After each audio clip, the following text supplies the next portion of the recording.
The War of the Worlds by H.G. Wells, 1898.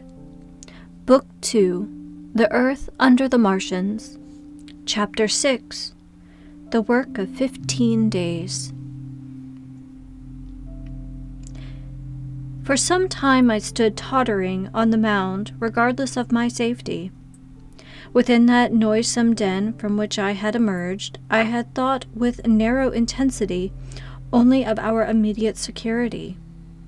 I had not realized what had been happening to the world, had not anticipated this startling vision of unfamiliar things.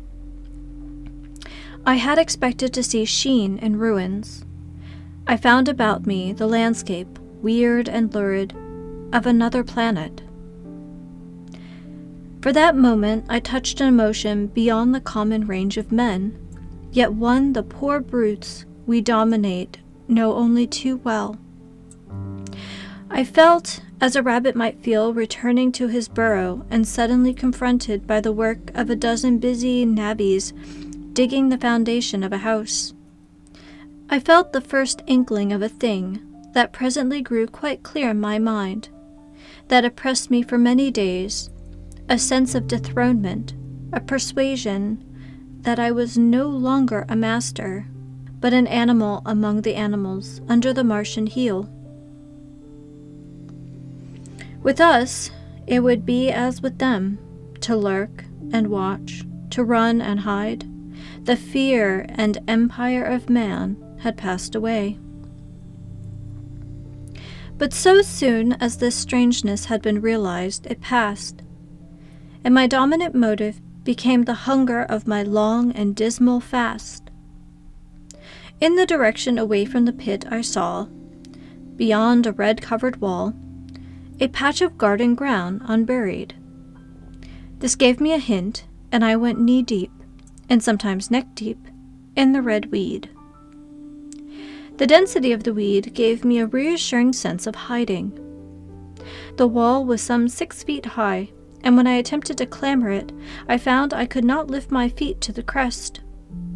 So I went along by the side of it, and came to a corner and a rockwork that enabled me to get to the top, and tumbled into the garden I coveted.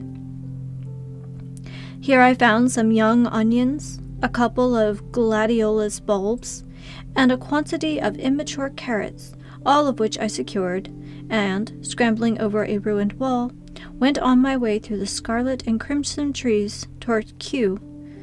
It was like walking through an avenue of gigantic blood drops, possessed with two ideas: to get more food, and to limp, as soon and as far as my strength permitted, out of this accursed, unearthly region of the pit. Some way farther, in a grassy place, was a group of mushrooms, which also I devoured, and then I came upon a brown sheet of flowing shallow water, where meadows used to be. These fragments of nourishment served only to whet my hunger. At first I was surprised by this flood in a hot, dry summer, but afterwards I discovered that it was caused by the tropical exuberance of the red weed. Directly this extraordinary growth encountered water, it straightway became gigantic and of unparalleled fecundity. Its seeds were simply poured down into the water of the Wey and Thames, and its swiftly growing and titanic water fronds speedily choked both those rivers. At Putney, as I afterwards saw, the bridge was almost lost in a tangle of this weed, and at Richmond, too, the Thames water poured in a broad and shallow stream across the meadows of Hampton and Twickenham. As the water spread, the weed followed them, until the ruined villas of the Thames valley were for a time lost in this red swamp, whose margin I explored, and much of the desolation the Martians had caused was concealed. In the end, the red weed succumbed almost as quickly as it had spread.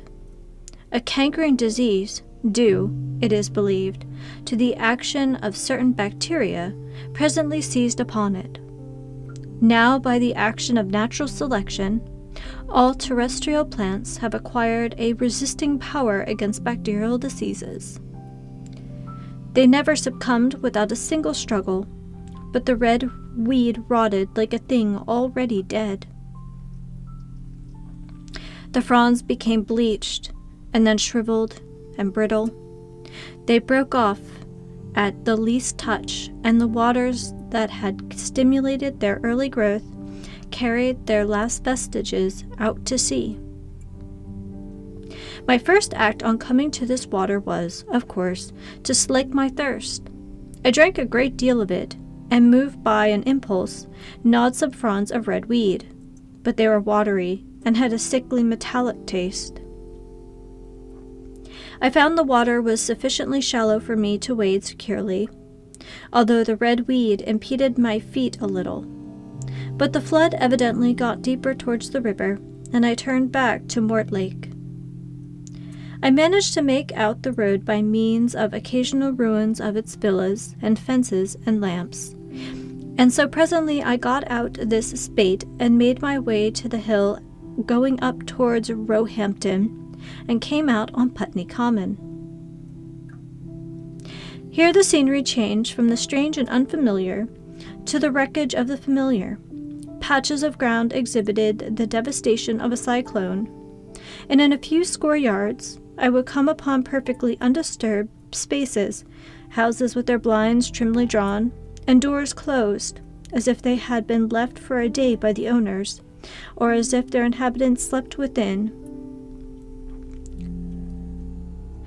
The red weed was less abundant. The tall trees along the lane were free from the red creeper. I hunted for food among the trees, finding nothing, and I also raided a couple of silent houses, but they had already been broken into and ransacked. I rested for the remainder of the daylight in a shrubbery, being, in my enfeebled condition, too fatigued to push on. At this time I saw no human being, and no signs of the Martians.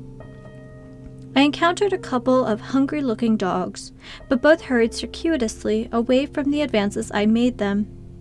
Near Roehampton, I had seen 2 human skeletons, not bodies, but skeletons, picked clean, and in the wood by me I found the crushed and scattered bones of several cats and rabbits and the skull of a sheep, but though I gnawed parts of these in my mouth, there was nothing to be got from them. After sunset, I struggled along the road towards Putney, where I think the heat ray must have been used for some reason, and in the garden beyond Roehampton, I got a quantity of immature potatoes, sufficient to stay my hunger. From this garden, one looked down upon Putney and the river. The aspect of the place in the dusk was singularly desolate. Blackened trees, blackened, desolate ruins, and down the road the sheets of the flooded river, red tinged with the weed. And over all, silence. It filled me with indescribable terror to think how swiftly that desolating change had come. For a time I believed that mankind had been swept out of existence, and that I stood here alone, the last man left alive. Hard by the top of Putney Hill I came upon another skeleton, with the arms dislocated and removed several yards from the rest of the body. As I proceeded, I became more and more convinced that the examination of mankind was, save for such stragglers as myself, already accomplished in this part of the world. The Martians, I thought, had gone on and left the country desolated, seeking food elsewhere. Perhaps even now they were destroying Berlin or Paris, or it might be they had gone northward.